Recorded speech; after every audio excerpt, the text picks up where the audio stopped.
Hey everybody, it's Bust with Battles with Bust number 157, and today we're going to be playing Akshan Sivir Sharesies. And so, Akshan Sivir, it's a champion combo that's been around for a while. It's been a few seasons that it's seen off and on fair amount of high level play. It's a deck that we typically see in best of three more so than on the ranked ladder. If you're looking to, say, bring a triple rally lineup, you brought your scouts, you brought your Poppy Tarek or whatever, but now you need a third rally deck to fill up the lineup, then the Shurima Demacia combo with Akshan Sivir was a very, very common place to go.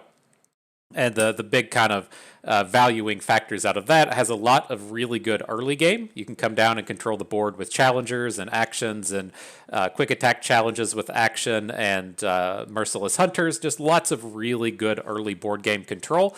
And then as we talk about very frequently, you need either a rally, an overwhelm, or an elusive to close out the game. The Akshan Sivir Demacia version had that in two ways, right? It had the rallies and the Golden Aegis, and then it had the Absolver Overwhelm combo onto Sivir as a way to close out with overwhelms. And so it has, kind of the total package of what you need in a really strong mid-range deck. Now, to kind of carry this on with the release of the new set, the Darkened Saga, I feel like the thing that's really kind of being slept on right now, where people haven't really realized how good these cards actually are the equipment. The Darkened Bloodletters and the Buried Armory are what we're going to be playing today, along with the usage of the Wandering Shepherd. And so it's been going around kind of a little bit to where you can play the Buried Armory on turn 1, action on turn 2, and then equip action on turn 3 to make this big 6/6 unit. But that's not entirely what we're looking to do here. We're still looking to come out, maybe play a Buried Armory, but we have a lot of ways to control the early game. As we would see over in the other versions, the Demacia versions, but we do have the things like the Darkened Bloodletters to, instead of controlling the board with challenges, we now have the opportunities to win through value. And so we can slap a Bloodletters onto a Treasure Seeker, trade up, get the whatever you're called, the Darkened Thrall, equip it again, trade again, and then be left over with the Zolani to come back a little bit later. And so we aren't building up a board. We aren't attacking our Petricite Broadwing into your 2/2 and then trading it into your 1 health unit. We're looking to use these equipments to help us build up and generate advantages. And so the ways we're looking to take advantage of this and build those advantages up, we have action as a great target for equipment. The Assistant Librarian, another great target for equipment, getting the +2/+1 from the Faded equip off of a Darkened Bloodletters is quite strong. These are units that all work exceptionally well with the likes of vulnerables. And so we have kind of the same idea, but we're approaching it in a different way. But then we're looking to do a couple of different things to close out the end game. We have the Buried Armory plus Sharesies combo, so that we can get a free +4/+4 out of this combat trick, move the Armory over to a good place. Just a big, gigantic value play. And then we have the large Overwhelm package that you need to close out the games between Ruin Runner, the Zolani out of the Darkened Bloodletters, and then the Absolver combo with Sivir. And so, a little bit similar, a little bit different. We have some good board control elements. We have some good card advantage coming out of the equipments. We're looking to make big advantages out of the equipments with the likes of Sharesies. We have lots of ways to target our units to get our action flipped quickly. And then we have a big Overwhelm package to actually come in and close out these games. And so that's what we're going to be doing battle with. I can't remember if we paid the pay-to-win price. I feel like we have to come in and make Sharesies premium or something. Let's double-check our premiumness real quick. Oh, Buried Armory. Perfect. That's a perfect one right there. Just check it right at the top. Pick up the equipment right from the get-go. Whew, we're going to get so many wins out of that thing. All right, let's jump on in. And so I'm kind of interested in this... mainly for best of 3, right? If we're looking to come into best of 3, I still think it's quite powerful, the kind of things we're looking to do around seasonals, to where you play Pirates and you play Sivir, or not Sivir, you play Akshan Kaisa, but it is safe to kind of move away a little bit from Kaisa, with Kaisa, from Action and Sivir specifically. And so if we're looking to still play a Demacia-based Kaisa deck, this does give us an additional angle to try and look and keep her in the lineup. So She would need a new friend, you know. She can't battle with Akshan and can't battle with Sivir all the time, but there's some decent options out there. All right, coming out of this, I'm going to pick up the Buried Armory. We're a turn behind on getting it on board. That's okay. Getting it down on turn 4 is not the end of the world. Do we even want to open? Like, what's the worst thing that the Timelines deck is going to do in terms of us dropping a Treasure Seeker? Just a unit that's going to trade? I think this is okay. And then there is definitely a world where we get to punch in extra damage here.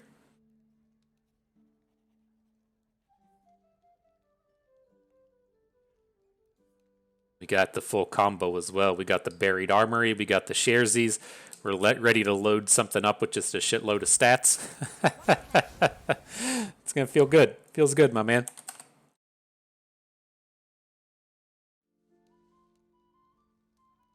All right, what you doing here, Day 101er? See if he's got an Aftershock for our Armory. Not yet. All right, so not a ton to do this turn, but I'm not opposed to picking up a 3-bank for the Buried Armory and then just slapping it on Sivir next turn. And so gives it a nice little bit of protection as well, having the spell shielded Sivir. And we can maybe build up something here to where we play the Ruin Runner on opponent's turn, and then we have the big Overwhelm. Look to Sharesies the equipment to our Ruin Runner before the big combat damage next turn.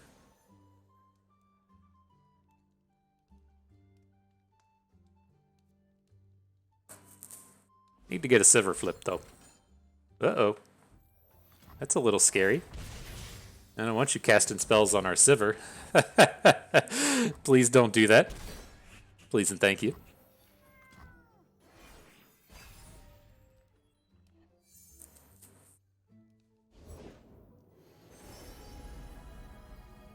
So I don't think we have to get super invested on the board this turn. Like, is he really going to be attacking into Sivir? Just letting her get a +9 up on her level up? Probably not. So let's add the Vagabond. It shuts down a reasonable amount of this board as well. And I was like, I think we'll be able to go into the next turn and get some real growth happening. So the Sivir can flip in this combat. We won't be able to use the Absolver at any point, though. The combats are going to happen too fast. But we might be able to spread the quick attack out across our team. I have a pretty good feeling he's getting excited about blocking Ruin Runner with the Kindly Tavern Keeper, and so the Sharesies has a lot of potential here.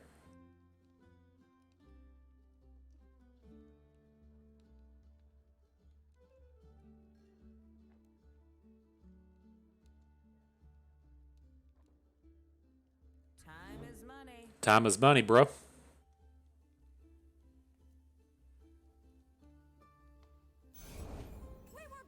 And Revna. Sure.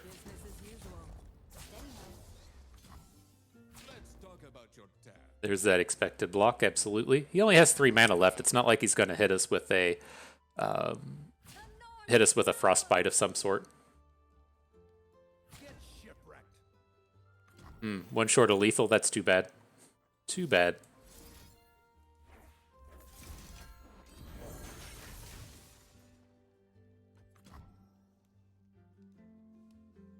Bring them Sharesies in.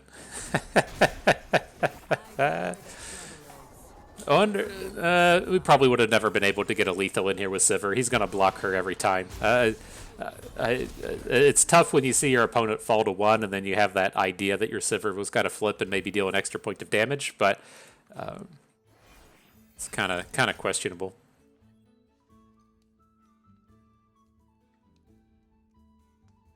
Sharesies number 2, pretty cool. I didn't want to add the Buried Armory to the board, so if we want to summon our Waking Sands. I don't suspect we're going to want to summon it, but the Buried Armory is not going to be relevant this game, so it was okay just to hold back.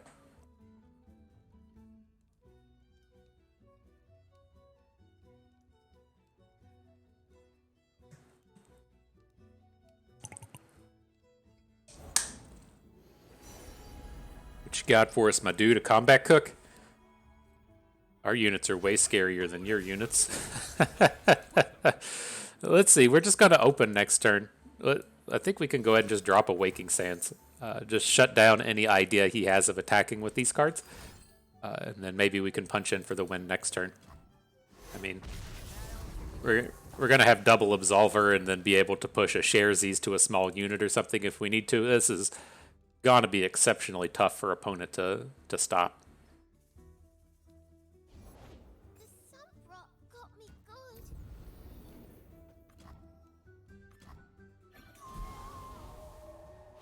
Alright, so what I'm looking to do, I'm going to boost our smallest unit with the front half of the Absolver. I'm going to come in and give Sivir the Overwhelm, swing with the squad otherwise, and then we can still move the 4-4 with the Sharesies. We can still play a second Absolver. Can't imagine opponent has a way out of this.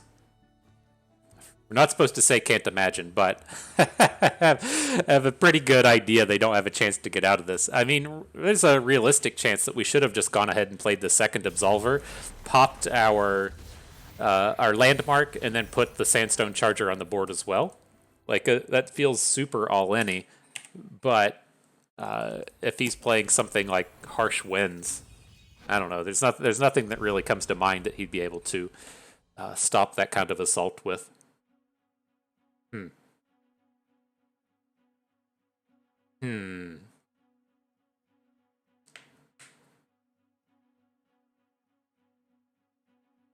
Yumi loves to spend her time chirping at birds and knocking things off tables. Adorable. Oh, then we play against the Mr. Cats. How appropriate. But let's hang on to the Assistant Librarian. Make sure we have some kind of early game play here. Ideally, we'll pick up an action or pick up a Darkened Bloodletters or something to give us a little bit more. But nothing wrong with the start of Assistant Librarian into Wandering Shepherd to give it 5 or 6 stats.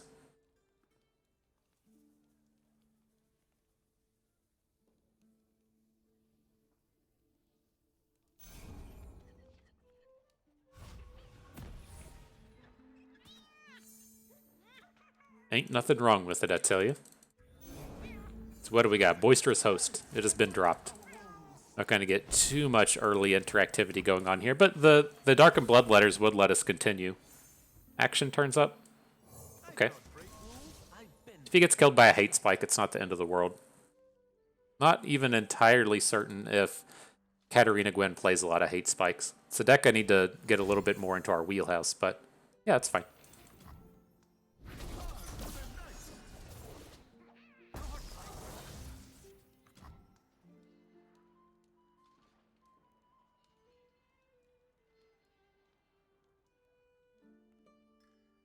You got something else for us? Thinking on it real good? Second host. Okay. So, I mean, I'm not entirely opposed to just playing a Wandering Shepherd and equipping itself. So, see what turns up in terms of units. If he just open attacks, we'll change our mind and probably just play the Vicarian Vagabond to shift up the Warlord's Palace a little bit. But, I mean, if we get like a 3-3 out of the Wandering Shepherd, it's not terrible. He's Hallowed 1, though, right? So we would... There's a very limited amount of 2 healthers we could pick up. Let's just go ahead and snatch up the Vagabond, and we can throw down a block on his Butler.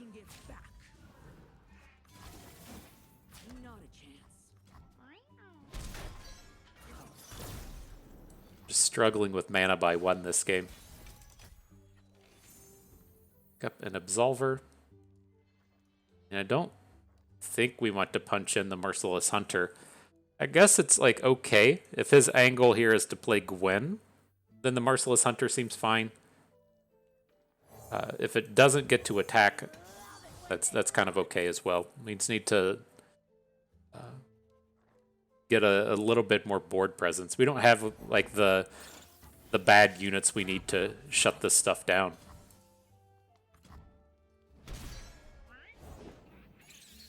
Bad units probably isn't the right way to put it, but we don't have things like House Spider that put 2 units on the board on the same turn. No blocks, that's problematic. I'm leaning towards dropping Sivir, but I don't think we're ever going to be able to get her to flip this turn. So we can play the Assistant Librarian and just block a Spiderling. That sounds like garbage. We're probably going to have to block his Hallowed unit to the left, though. It's going to pick up 4. This is not good.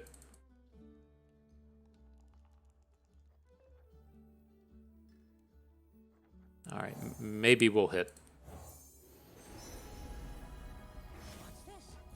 Oh, Pan of Pain will prevent a point of damage, but it's certainly not good. Yeah, this game's done. Okay. GG. Just needed a little bit more of our early stuff. That wasn't the kind of spot to where we could go 2, 3, 4, 5 and just play a curve up. We really needed some of our 1-drops in there, or we needed to hit a Darkened Bloodletters so that we could get some of our mana spent and contest his board a little bit. His board was just too good against what we were offering. All right, though. On to the timelines. Timelines part 2. Starting off with an armory again. I think we can hang on to the 1 Bakai. It's nice on turn 2 to take a predict if we need it. And then if we don't, because we picked up the Assistant Librarian, that's okay.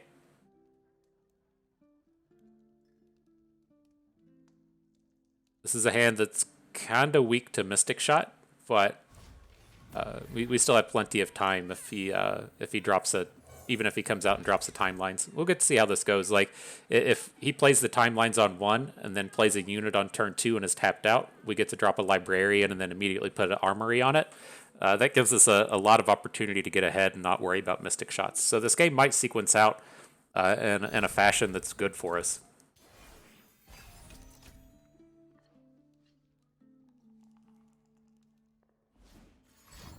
There's the timelines. So I'm just going to pass. We can play the buried armories or the equipment off of the spell mana, so he's not going to get like a tempo play on us by shutting down what's about to come out.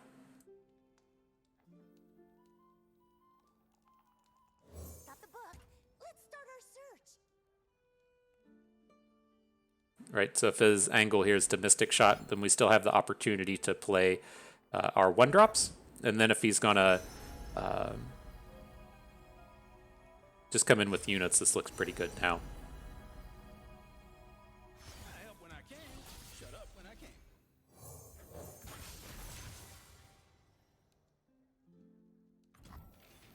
A clue. Assume that's a must block. Yep. There's a little downside to this though. Playing against the timelines, he did get to play Reggie. Add a 6-cost spell to his hand, block our big 5-mana investment and not take any damage. This is exactly why I talk about the importance of having overwhelms and rallies and stuff, just so that we can... Oh. Wow. Just so that we can try and punish draws like this. He should have a real struggle with Sivir. I'm leaning towards... we'll have 7 mana next turn. Okay, we can play Action.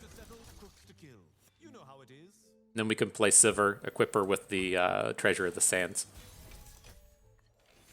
They just don't have very many combat or very many interactive spells coming out of timelines, and having to do 2 spells onto Sivir is exceptionally challenging for them.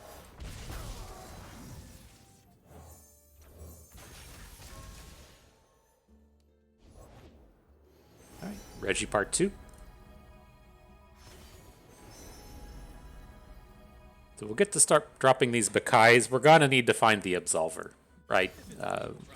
As we play into this game plan that he's doing, playing Reggie, picking up the spell, and just blocking, he's going to continue that on for the rest of the game. He's going to play an equipment dude, block. We're not going to deal any damage. We need to get that big overwhelm turn. So hopefully we can find something with these Bakais predicting up Absolver.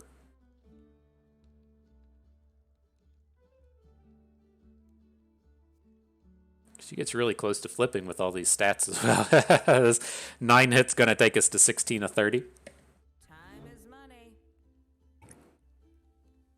Your path ends here. Okay.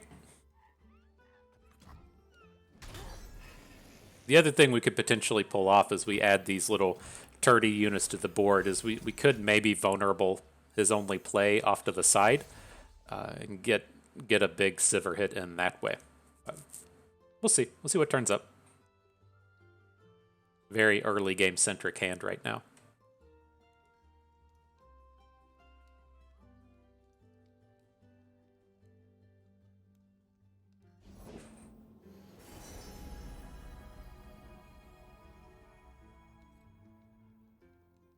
All right, here come the big timelines plays. Revna coming at us.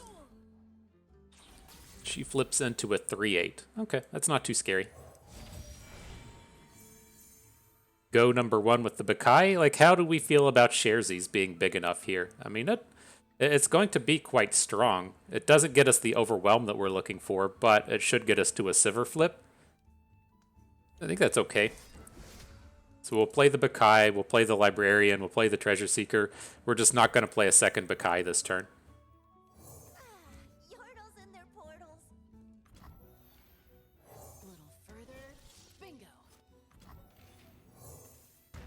Do have to worry about dumb shit like Buried in the Ice coming out of this deck, and so I want to get some of this punch in here early, but Steady now. Danger pay. we'll see if they're gonna boom us. So at what point does Sivir flip? We should probably put her out to the left. She's big enough to deal with the Scar Mother. Now that it's like this, it doesn't seem like it's gonna matter, but if we share these onto our Assistant Librarian, it's like you don't even really want to take quick attack into this thing, right? Because then it's going to grow and hit you back for more damage. But would we rather just punch in damage here? We can share these onto one of our smaller units and hit for an additional 4. I think I like that.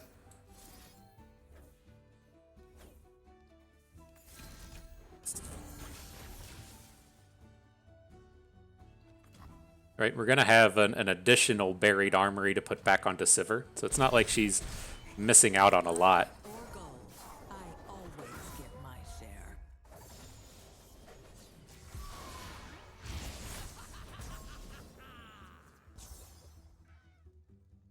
Uh-oh. I forgot about... What if we should have... Well, we wouldn't have found an easy way to just go for the Ricochet kill even if we put the Sharesies down at the end, we wouldn't have gotten that extra 4 damage in. All right, that's his third Reggie. He's got a lot of expensive power in his hand. Wouldn't be surprised to see the likes of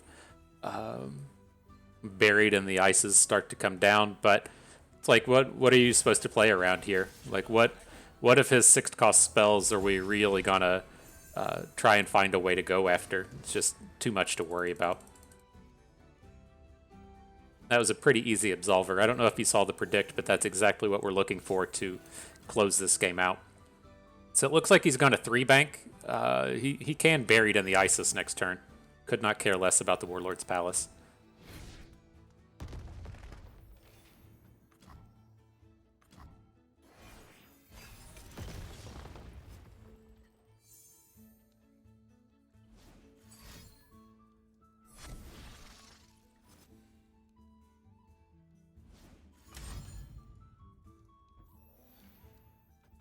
Okay.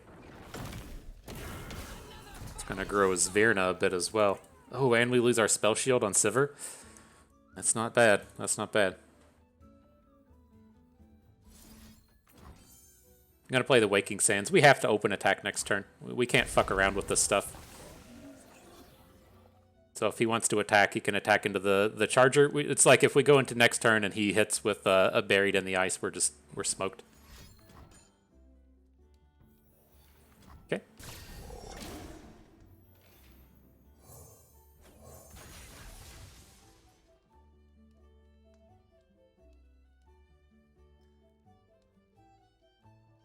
It's like I feel we're safe from his deck. Like his deck can't do very much in terms of stopping us with Sivir and stopping our big overwhelm attack next turn. It's all those cards that he's picked up with Reggie that are bringing the scary moments into my brain area. Nothing personal. I mean, there's a very good chance he just doesn't have any removal left. Here's your cut. Alright, well, I guess we're risking our units.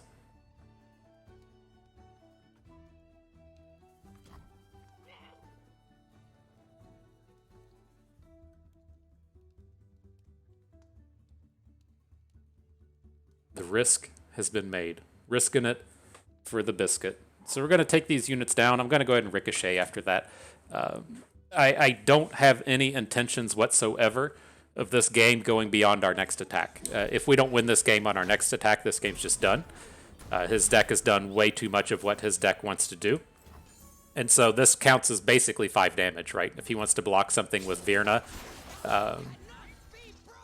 now we're taking some of that overwhelm damage away from what he's able to stop.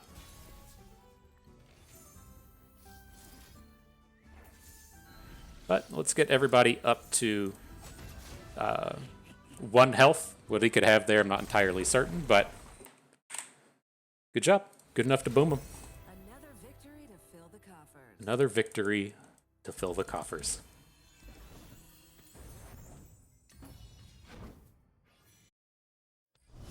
All right, next battle.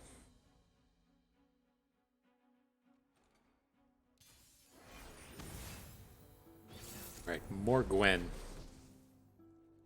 Let's see if we can't get some earlier plays, make up for that that bummer of a game we had the last time. What a bummer.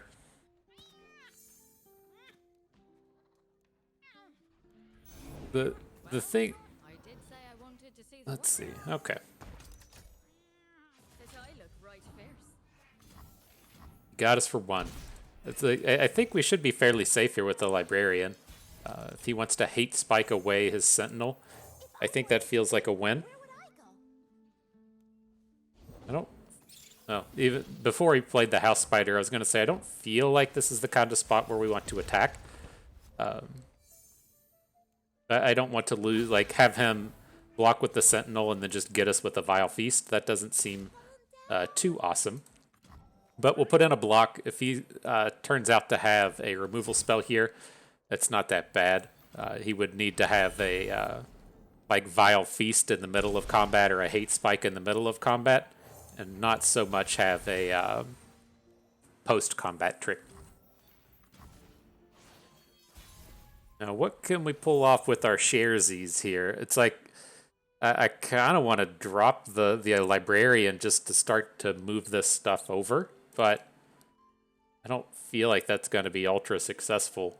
Let's go ahead and try and take down the Sentinel. Like, he should have, like, a pretty tough time just dealing with our gigantic unit, right? We get to come in, take down the Sentinel. If he has a Ravenous Flock, it's unfortunate, but that's his only, like, real way to take this unit down. And then we're not, like, super far behind for the next turn. Maybe we should have saved up for having Sharesies mana, but it seemed like that was going to be okay. We're about to get domed for 6. Oh, these things are fucking annoying. Yeah, this is a problem now.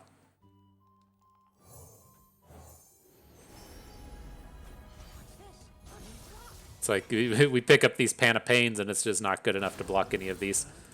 Oh, this matchup feels like a nightmare. I mean, I think we would have been okay if we didn't get hit by a Ravenous Flock. Like, there's no way to, like, read into that having the flock there, right? We can just sit around forever and let them build up their board. That sounds terrible. Or we can make them have it. And I feel like they would have played that game exactly the same way, regardless of whether or not they had Ravenous Flock, right? We got to come in. We forced his good unit into combat. I guess, like, maybe we should have just hooked in the cheaper one, or hooked in the Spider, so that our unit would have then survived a 4 damage hit. Maybe that would have been a safer way to go about it, and then we could have ideally built into a Sharesies on the following turn. That's starting to sound a little bit better, but that matchup still feels pretty abysmal. Right, reasonable enough curve here, though. I would say the Ionia Kane deck isn't nearly as good as interacting as the Shadow Isles offerings. Who's with me on this one? Let me know. We should probably just ban Shadow Isles as a faction, right? That would it would make the game a lot more fun. Who the fuck wants to play against Vile Feast, right? So let's just get that out of here. All right, do we want to go for the action? I'm not amped about it. I feel like we need some interactivity here. I'm leaning towards just picking up the exhaust, and then we can look to play it here in the short term. But with what our hand is doing, we're going to be dropping a curve, right? We're going to play a 1, a 2, a 3, a 4. We don't have any real place to stop in the middle.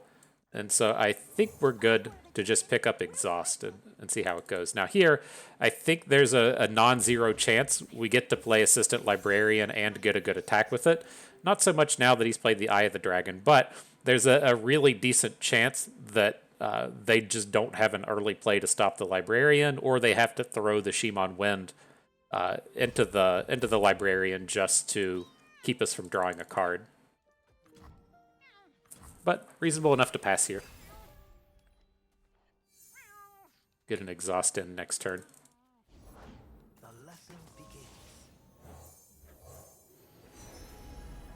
Scout? Scout's always fun. What a dumb ability to put onto the improvises. Okay.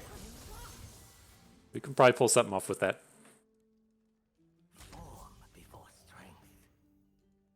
So it's reading like he has the 1 mana combat trick. That's okay. I'm not really worried about this damage that's come in. Whatever the new one is, the equipped thing.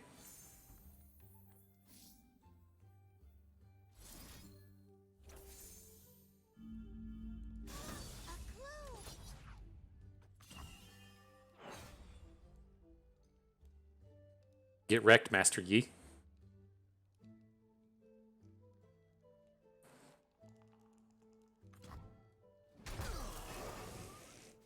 Got him. The wreckage has landed.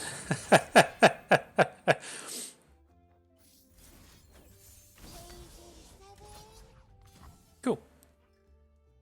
Let's get that shit out of here. Didn't get any damages in, but we got a pretty reasonable 2 card for 2 card, 2 mana for 5 mana trade.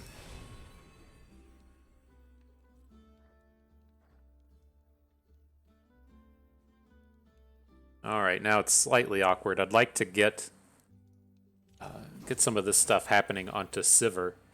But, I mean, maybe this is the kind of spot to where, like, what are we realistically going to do next turn? I like getting to start attacking with the Librarian and then just dropping scouts onto other units. We can also say put the Shepherd onto the Assistant Librarian, pop the scout thing off, and then put the scout thing onto Sivir. Maybe that's how we want to roll for next turn, but we're like a mana short of doing all of that. I mean...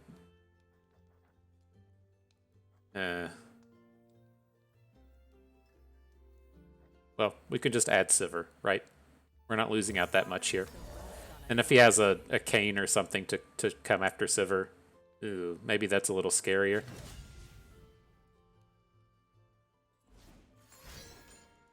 Yeah, same deal.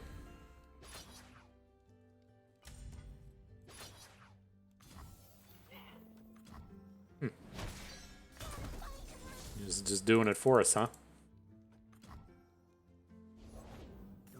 Interesting.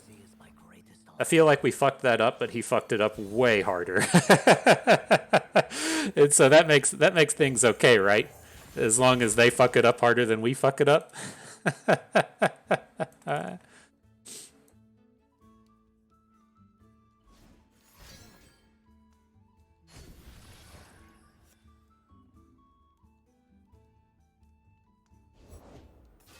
Sure. There's the cane. Why did that shoot our deck? That was fucking weird.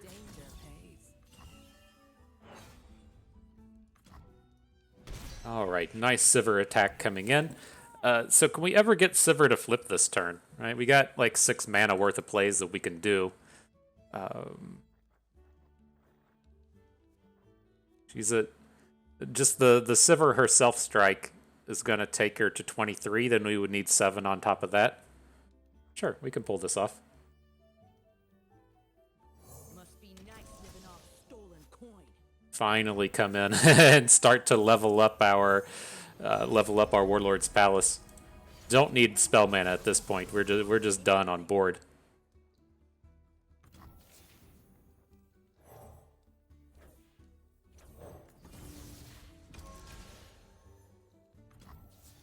Business as usual. All right.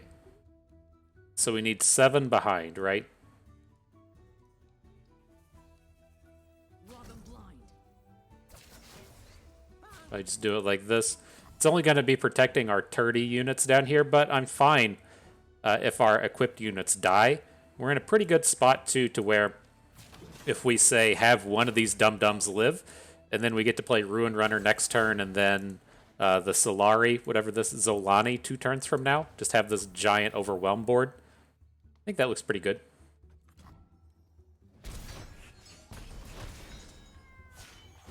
I'm a woman of principle. Mine is kill and get paid. Let's get him, Sivir.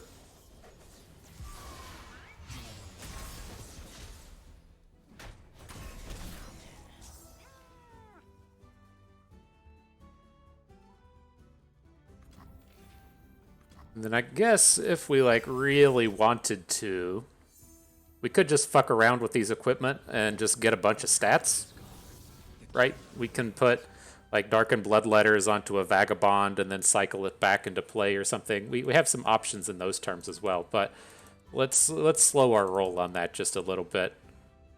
As it stands, he doesn't have a good hook onto Sivir. We can just pass. He has to do something here, right? And his board is pretty terrible.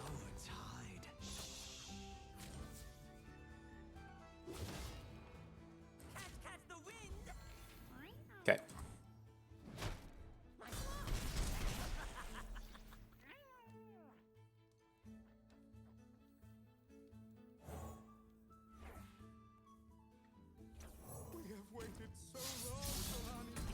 Peace is just moments away. Alright, so there's Zolani. Might as well drop an Armory. We don't have any summons, so could actually be relevant here a couple turns from now. We'll lead out with this really sweet scout attack from Sivir. I was trying to think if we had a way to push the Overwhelm to her. We don't. We can give all of our units scout while she attacks, but we don't have a way to pass the Overwhelm around. Business as usual. It's okay.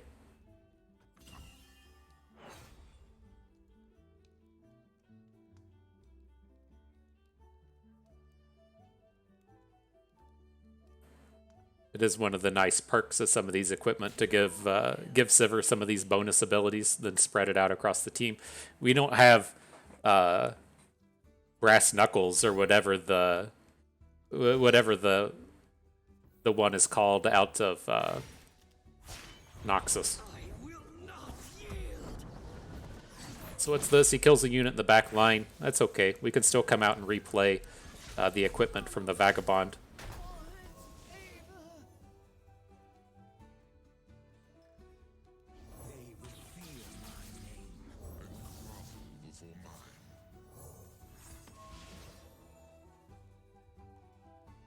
All right, let's get all those stats on the board.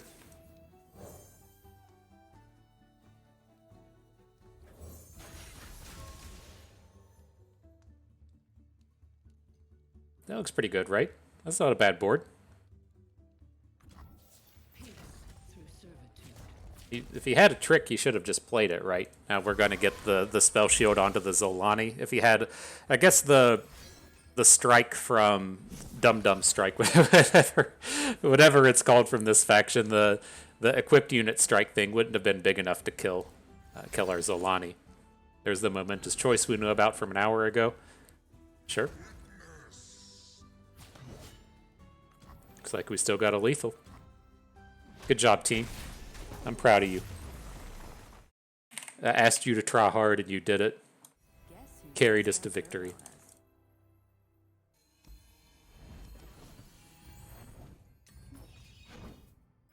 Alright, next battle.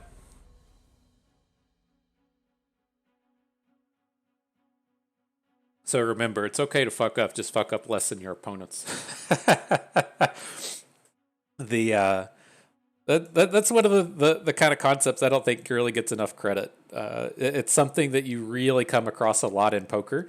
Like there's like always this concept of like in card gaming worlds and Magic and Hearthstone and Runeterra that like you just have to be the best player in the world, and that's the kind of end of it.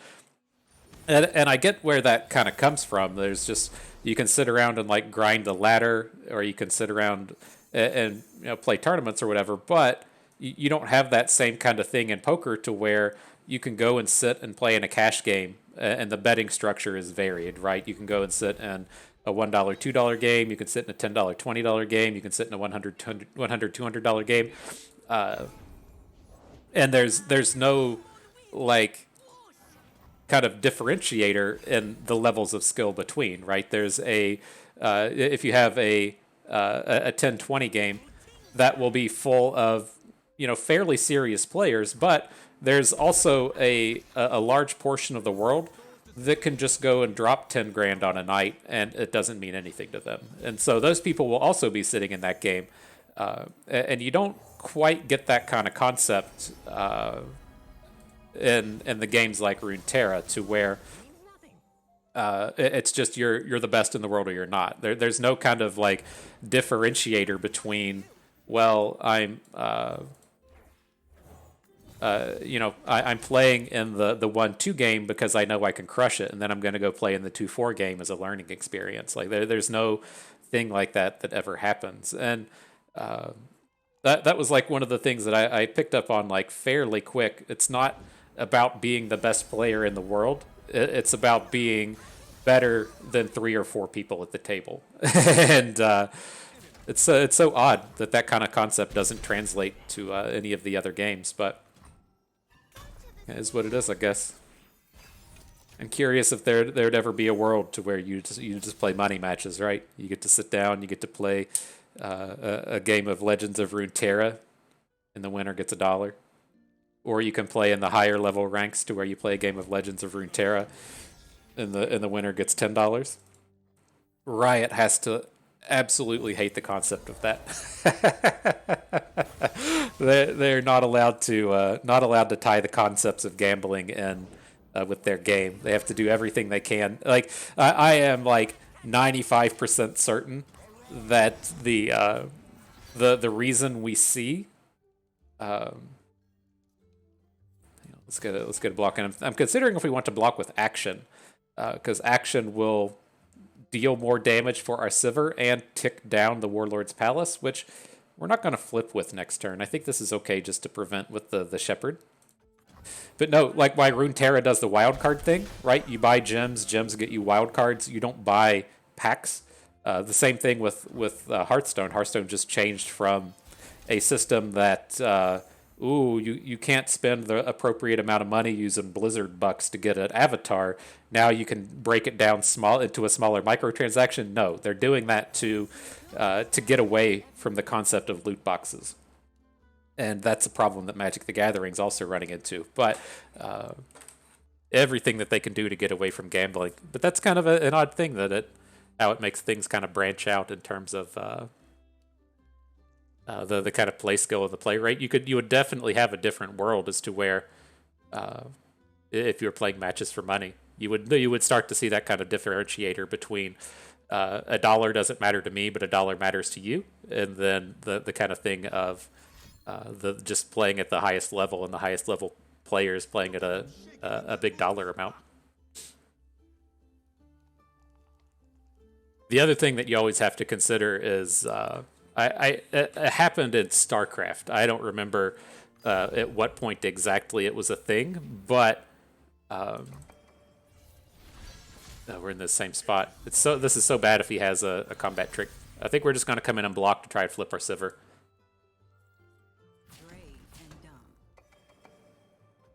But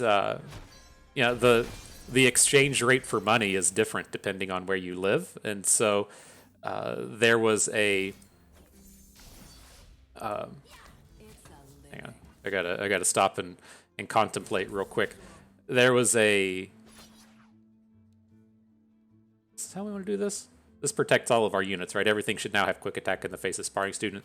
But no, there would be like Eastern European StarCraft pros, right? And they would be playing in a random tournament that would just pay out like $100 or $200 a month. I don't remember how much it was, but their Western European counterparts would be like, bro, why do you take this so seriously? Why is this $100 or $200 tournament such a big deal to you? And he's like, well, this is like a month of salary. If I want to go and get a job at the factory, it's going to cost me, it's going to pay about $100, $200 a month or whatever. Or I can sit at home and take video games really seriously and attempt to crush and make this money instead of having the factory job.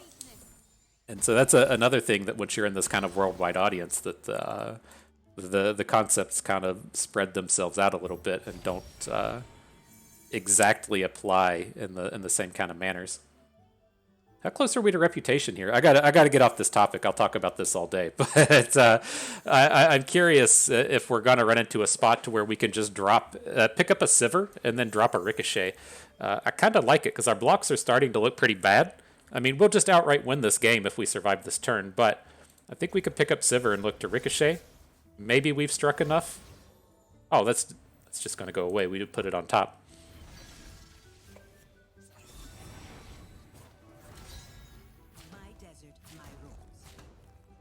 All right, still fine.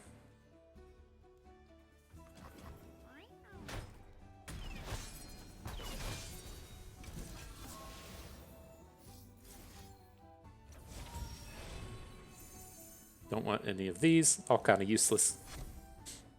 And a Sharesies. We do have equipment down here. We can move the Dark and Bloodletters if we want to pick up a point of stats. Not super interested in that. We have the combat reel as well. Probably where we need to be. He's got one more attack in him. He can't play any more Blade Dance cards.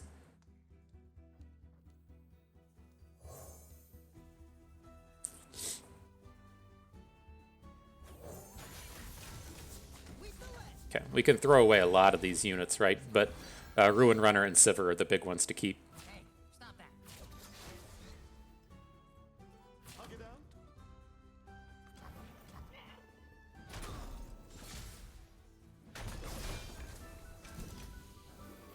All right, that should do it.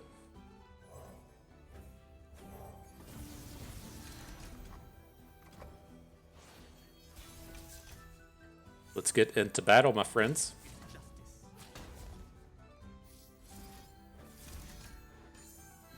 Bring in that dope Absolver combo.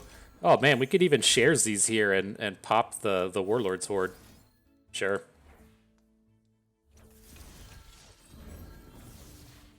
Why not? Why not just play it all? Sure. There we have it. Boom, boom. Come at you for 30. All right. Glad we could take that one down. I paid zero attention to that game because I was busy talking about gambling. But as the game ends, I think those concepts are kind of interesting, though, right? I do think... while we're on topic, over in the lands of teamfight tactics, they tried to do. There's a concept in poker to where if you want to buy into a big tournament, or even if it's a smaller tournament, but you don't want to take the entire brunt of the buy-in, you can have someone stake you. And so let's say we wanted to play in a $1,000 tournament, but we didn't really want to spend $500 on, or we only could spend $500 on it. You could maybe find somebody else that would pay the other half of the $500. You're like a 50-50 split. So if you win money, they would get half of it, right? And so the kind of next step to that was a microtransaction version of it. So say we wanted to get into a $1,000 tournament, I would put out the option for people to buy 50% of my buy-in. You might buy $100 of it. Someone else might buy $100. Someone else might buy $100. And it's the same idea, but the buy-in gets split up across multiple people instead of just like one person taking that full load. And so in terms of teamfight tactics, there was a company that handles that staking concept for poker that was like, well, what if we have a $10,000 teamfight tactics tournament and then we allow people to split up the buy-in and handle the staking in terms of buy-in, and that shit got shut down real fast, real fucking fast. And so I'm curious to the level of gamblingness that Riot is allowing for things to happen. Sounds real low. I'm not certain. It seems like there's betting done on League of Legends. I'm not entirely certain if that's just a thought and completely wrong, but that was also kind of a different concept. As that would be more like sports betting, to where I want to say, okay, I think the Chiefs will beat the Cardinals in Week 1 by at least 7 points, so I'm going to bet on the Chiefs here. I think it was more along those lines in terms of League of Legends, but interesting stuff. Money makes you think different ways, right?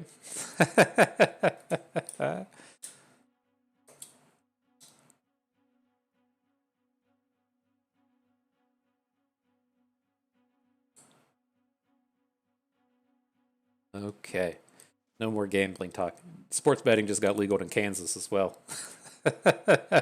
There's a couple versions of Kansas City, right? There's a Kansas City in Missouri, then there's a Kansas City in Kansas.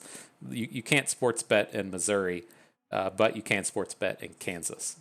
So, interesting stuff.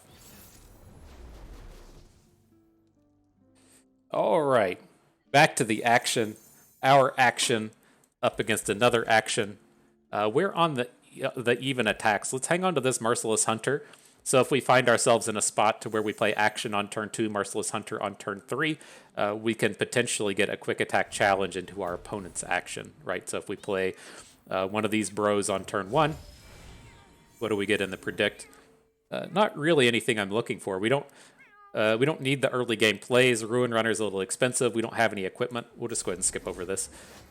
But right, if we all curve here, we play our action on turn 2. He plays his action on turn 2. We have the Merciless Hunter play to potentially take his down. Uh-oh. Opponent found an equipment. I guess he has Darkens, though. He has access to a little bit more than just the single equipment.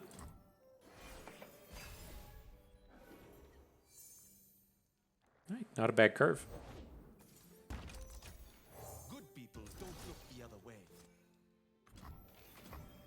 Okay, so we're gonna miss out on the opportunity to make a Merciless Hunter play.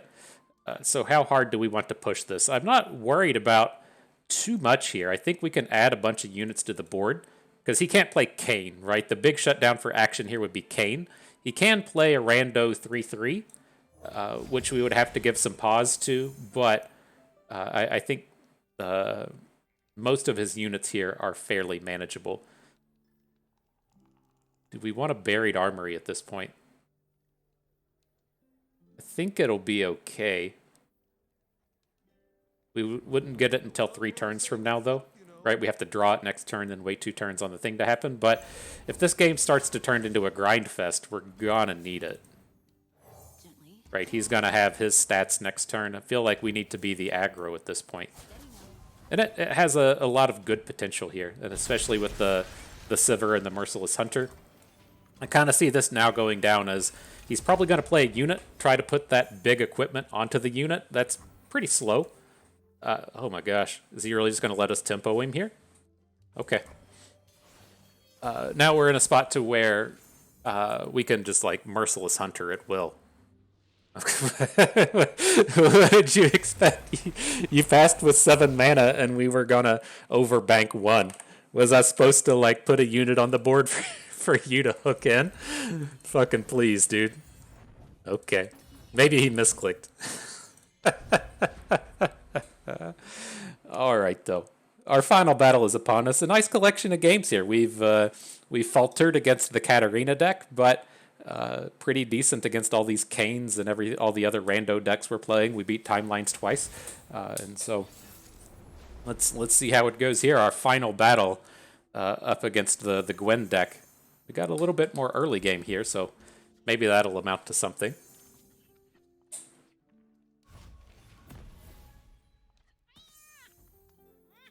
I feel like we can drop the armory because we have the two 1-drops for turn 2. I'm not super interested in interacting with boisterous hosts. Shares these combos coming at you.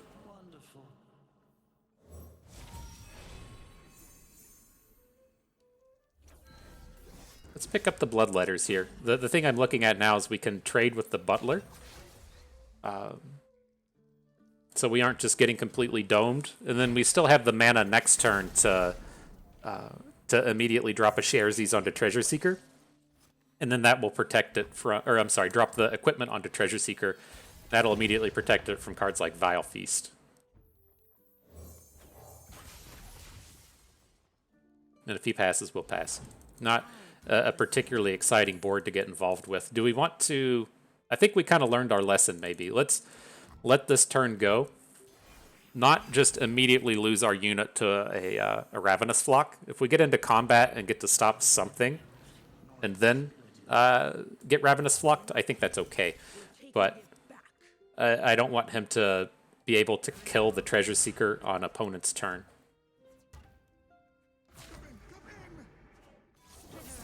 From the darkness. Got a lizard and a shovel. All right, well, if we're getting flocked, we're getting flocked. I think this is okay.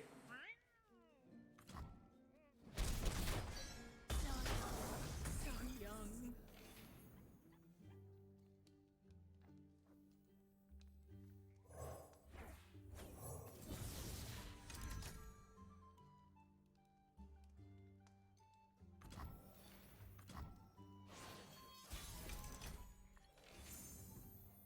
All right, so what do we got? Merciless Hunter seems good. Let's just build into this Sharesies a little bit, or I mean, we could just look to Waking Sands here, but I don't entirely like the idea of that. Watch your head. Now let's see if we get to fuck up Gwen, right? Do we get to fuck him up? Not yet. Okay. We're gonna boom him. He's not gonna see this Sharesies coming. He's gonna get wrecked. Wrecked real hard. That's not what's gonna happen at all. She's gonna have like 5 attack. Yeah, 6 attack. You just gotta block her. At least we have decent blocks with the Vagabond and getting us our unit back.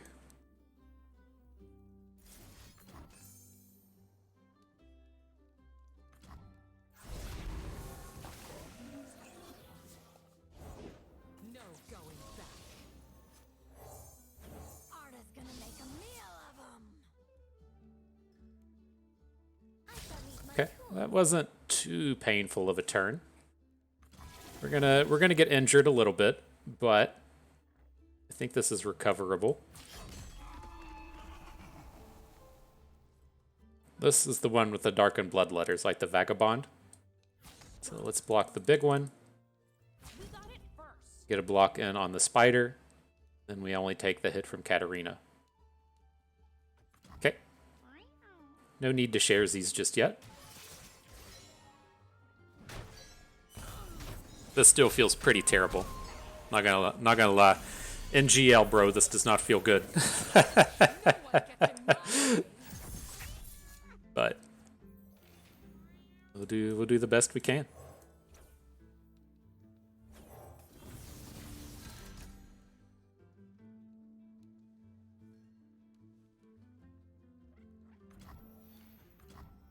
He doesn't Blade's Edge our Treasure Seeker. Seen tombs, towns, and everything in between. We ever get a lethal out of this stuff? It doesn't really look like it. Wrap 'em up tight.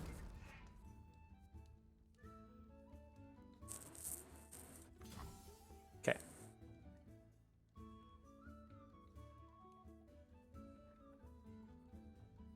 So far away from lethal.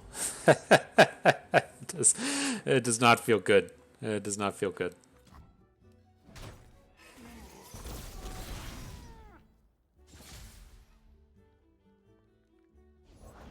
This is a chance for me to leave my mark. I don't really want to play the bloodletters. I want to add the big unit to the board next turn if we can. I wonder if we should have put the bloodletters onto the treasure seeker, and then we could have shifted our equipment around a little bit. Took it fair and square. This one's a fighter. Now we got to do one of these.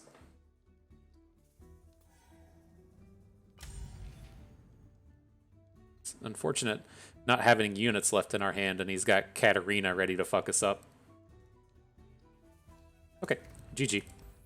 Whew, so those were tough. Those matchups were terrible. But otherwise, I'm pretty happy with how these results went. We lost to Gwen Katarina 3 times. You shouldn't really be playing at that frequency. Like, I know we're getting close to Masters here, and so you run into the very on-meta decks a lot more frequently. But it's not something to where it's like where you should be seeing it 40% of the time, right? The most common deck in the format now is Pirates, and it's a deck that you see at like 8 or 10% from the stats I looked at this morning. And so with this deck, it's interesting. It's a powerful set of abilities. A lot of decks have issues with this idea of overwhelms. They have issues with this idea of spell shields.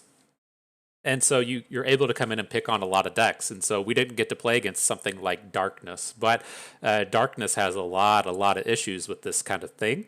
The same thing will apply to a lot of the more removal-focused decks. So if we look at something like a Kindred Nasus, you have some opportunities to take advantage of the decks there, since they don't play super well into spell shields, and then our overwhelms are very good at crushing through their boards. And so it's an interesting deck. Do I think this is kind of like the best deck to go climb with ladder? Maybe not so much, but this is something that I'm considering for the lands of best of 3. If we want to bring a Shurima Demacia deck based on Kai'Sa, can we move Akshan and Sivir out of the Kai'Sa deck, put together something slightly different with Kai'Sa, just play Poppy or something or whatever, and then have access to Akshan and Sivir in another Shurima-based deck? It's lots of interesting possibilities here. So I don't think we ever really saw Akshan Sivir as being a top-tier deck. It was always a third one in your lineup.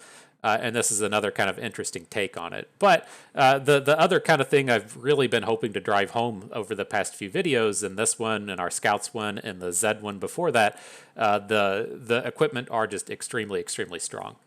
I think everyone picked up very quickly on the improvise units like Wandering Shepherd. That's all we really took advantage of in the Scouts deck. But these cards like Darkened Bloodletters are extremely powerful. Buried Armory is extremely powerful. They just give you so much longevity when you're able to really just punch in with this value early and the value late. And so the Darkened Bloodletters, I think, is extremely strong. Gives us a lot of great targets. The Zolani is extremely relevant. Lots and lots of good stuff happening here. And so, interesting deck. I enjoyed it. I hope you enjoyed it too. And that is going to do it for us today. And so I hope everyone enjoyed the video. I want you to share this ones with your friends. You maybe learned a thing or two along the way. Had a good time watching. This is Bust, and we thank you for being here.